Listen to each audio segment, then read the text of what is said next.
Sorry, that's the dirty secret right there. Because I've had these conversations. I've had these conversations in the rooms that no one's ever supposed to know about. But when you go, give me the debrief. Okay. That's really what happens. I go, God, they're not going to be happy. They're going to bolt because you know what? We're going to pay them this. They say that they want this much money, but you know what? Come on. They're used to making X. We're going to pay them this and they're going to be out in 5 months when the bigger, better deal comes along. Are they? Maybe. But my argument was always this, and if you're older, well, hell, I mean, everybody I deal with is older, okay, midlife.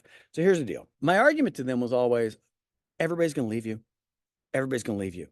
You realize that, right? That whether you hire someone younger or older, they're all going to bolt. Because let's say you hire that young person that's cheaper, okay, that is malleable. At some point, they're going to get bored. They're going to get bored because maybe you're not progressing them as fast or as far as they want. Maybe they just decide, hey, screw this. I want to go sell tacos on a beach. Okay. And they're out.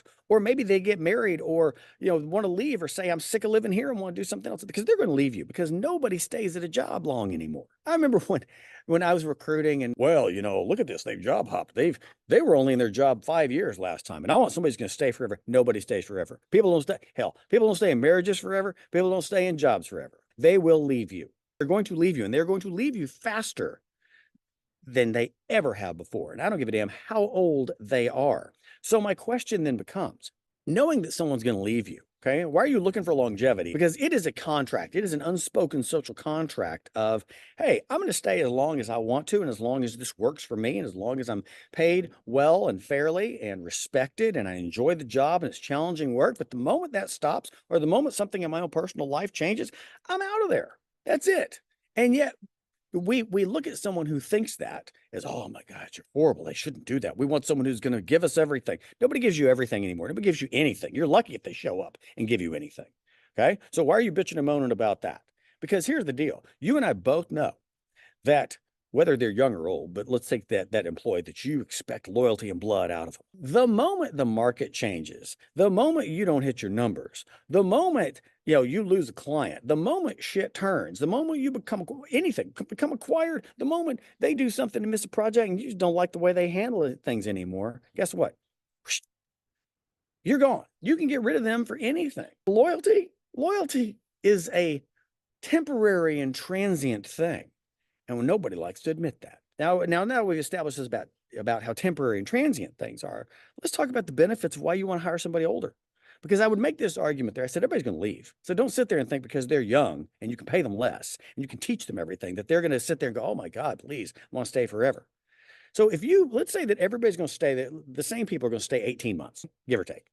If the person who's older or more experienced or overqualified is willing to accept to come to work for you for the pay that you're putting out there, wouldn't it be better to have someone for 18 months that can do twice the amount of work, that can help you accelerate faster, that can do better things, that doesn't have a learning curve, knowing full well that in 18 months, everybody's going to leave. Either the junior person can't hack it, says I'm out, or the older person who's more experienced, you want to get rid of them, whatever. You've gotten twice the amount of work out of it. You've gotten twice the level of work and competence out of it. And so I think that's the whole thing. And so the point is, and granted, maybe I'm just an a-hole. I would counsel job seekers to call out the elephant in the room. You wouldn't be happier. Why wouldn't be happier? Why will I not be happier? Tell me why. Well, if it's a cultural thing, code for, screaming agents. But if it's you're overqualified. I know a lot of y'all aren't fans of sports analogies, but let's use a sports analogy here. If I'm running a sports team, if I the Cowboys, or pick your team, pick your sport. But if I know, hey, I want a Super Bowl run here, and we're kind of average, why do you think they bring in superstars for a year, 2-year contract? Knowing full well that this person's near retirement, they're older, they won't stay forever, they're not going to be someone you build a team on. But you know what? That year that you're there, it's going to be pretty damn amazing because you can go further, faster with that experienced person. Businesses don't really look at that, do they? They don't look at that. It's like, hey, you know what? We need something that's going to help us accelerate, help us move faster, help us be better for this period of time. And you know what? They may not be here forever, but damn, it's going to be a hell of a ride and help us completely leapfrog everybody else and be places where we couldn't have been otherwise. Oh, they're overqualified. Suck it up. Suck it up and benefit from that. Because if someone comes to you, whether they're in their late 40s or 50s or whatever, gray hair, no hair, doesn't matter. And they are willing to accept. Have they made more before? And I ran into that all the time. Well, so and so was used to making, they were used to making 180 or 200, and there's no way they're going to accept 150 on this. Maybe not, and maybe not, or they're always going to be wanting something more. They're going to come in at the top end, maybe. But also, I think a lot of people who are willing to look at that, they know the score. And I think, it wasn't this way, but I think a lot of times people at this age realize too, hey, maybe I've made as much as maybe I've topped out. Maybe I've peaked. Maybe I'm not going to go. And I've seen this a lot with senior executives. You know what? Maybe I was making X, and you know what? I won't make that again. But I want to work. I want to be happy. Maybe I was making that, and you know what? The company sucked. It was stressful. I hated it. All this, and I want something that I can do, that I can contribute, I can be a player at, and I can be effective. Yeah, I may be overqualified, but you know what? I didn't like having the pressure cooker that this was, and I'll take a little less money for a better quality of life and somewhere where I can make a difference. Okay. Hey, it's Bradley. I hope you're liking this and getting something out of it. I want to take a quick break. Give me 30 seconds. If you're a job seeker, if you're an older job seeker, you're in Gen X, you're in your 40s, 50s, or beyond, and you need help getting noticed, putting a strategy together, and really getting seen by the people that are going to hire you. You like what we're talking about here, and you want some more help, then check the description below and either get the replay of the workshop for Gen X or older job seekers, or if you want personal help, there's a link below as well. And if you are an employer, if you hire these people and you're like, hey, you know what, you're right, my people need to hear this message because they're missing out on some great folks, check the link below, reach out to me, talk to your organization. Let's get back to it. People don't think about that because we're looking at things in a binary way. Employers and HR people, they look at things as just black and white. Yes, no. And that was my job as a headhunter oftentimes, was to go, here's what you're not seeing. Now, stupid employers, sorry, they're out there. They look at things very black and white. Well, I need this. This is it. And really, that's it. It's all hiring is kind of like dating. It's a giant funnel. You look at the top end of the funnel. It's an immediate yes or no, qualified, unqualified. You've done it or you're not. Then it becomes narrow. Realizing there's so much value in people our age. And that's not virtue signaling, oh, you should give them a chance. It's like this. You know what? If I'm going to go buy a car, okay? Sorry, Chevy. I'm going to throw y'all under the bus here for a minute. But if I go get a Chevy or a Mercedes that maybe is, a couple of years old, maybe it was a demo and it's like low miles and I can get it for next to nothing or for the same price that a Chevy would, what do you think I'm buying? I'm taking the Benz twice on Sunday.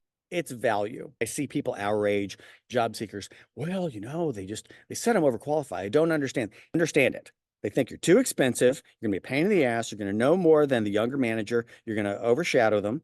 You're going to bring your experience, which they really don't want, because they're intimidated. Okay. The idea is if you are open to learning, to bringing your talents I'll give you an example. Okay. A personal example on this one. So, I didn't become a recruiter headhunter until later in my career. Okay. I'd had worked for a number of years. I've been in sales. I'd already written books. I'd spoken. I'd already worked, for big companies. And when I went into search though, I was at least smart enough to know, I mean, there were a lot of young people in there who were doing this.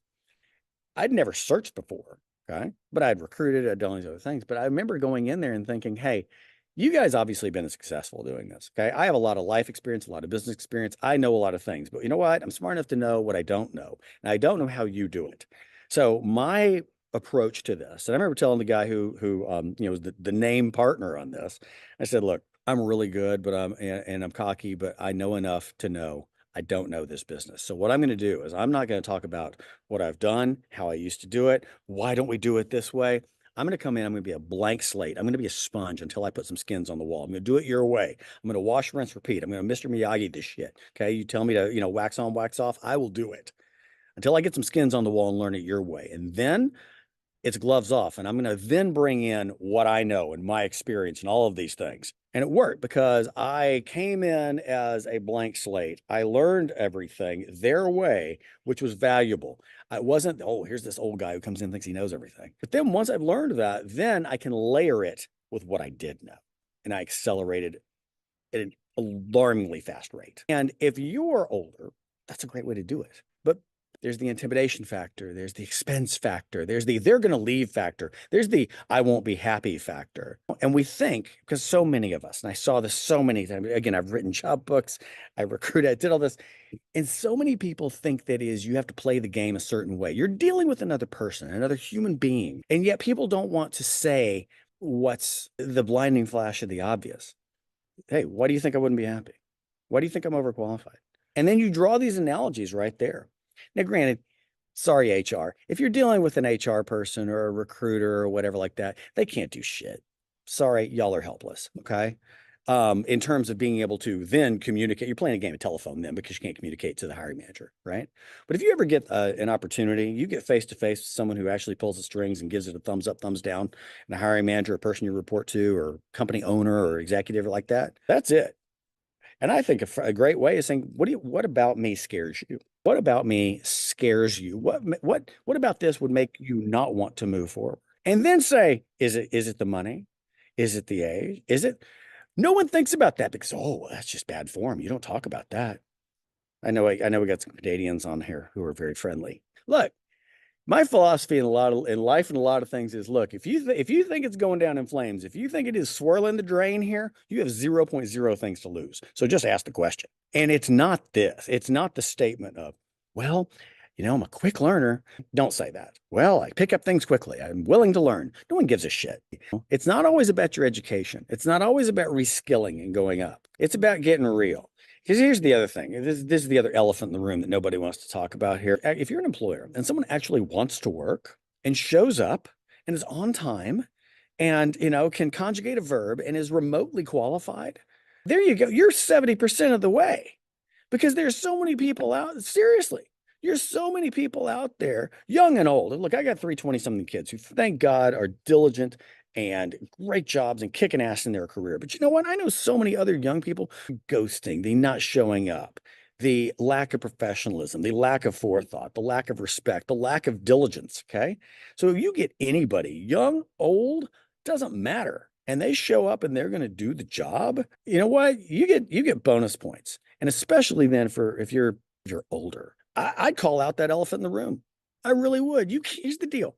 We expect people to connect the dots. We expect people to see things. Oftentimes they don't, especially in hiring, okay? Because, and I can tell you after dealing with, hundreds and hundreds of hiring managers, okay, and executives and business owners, we think of things as just black and white, binary, yes or no, you got it or you don't. And it's not. It's not always that way. There's so many variables to this.